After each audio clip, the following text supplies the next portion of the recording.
কি গো বন্ধুরা, কেমন আছো সবাই? আজকে আমি বানাবো ভাপা ইলিশ। প্রথমে একটা বাটিতে আমি 4 চামচ টক দই নিয়ে নিয়েছি।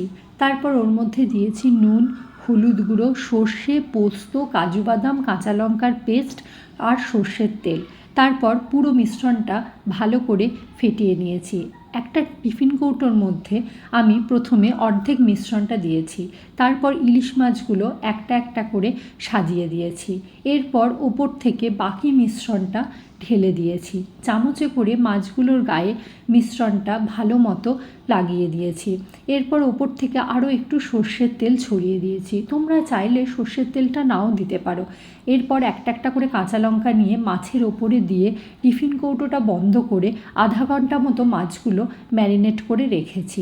কড়াতে আমি জল গরম করে টিফিন কৌটোটা ওই জলের মধ্যে বসিয়ে ঢাকা দিয়ে দিয়েছি।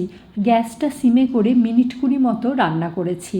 তারপর 20 মিনিট পরে আমি টিফিন কৌটোটা তুলে নিয়েছি। ব্যাস, আমার ভাপা ইলিশ রেডি। এই ভাপা ইলিশ গরম ভাতের সাথে খেতে কিন্তু দারুণ লাগে। তোমরাও বাড়িতে বানিয়ে খেও। কেমন?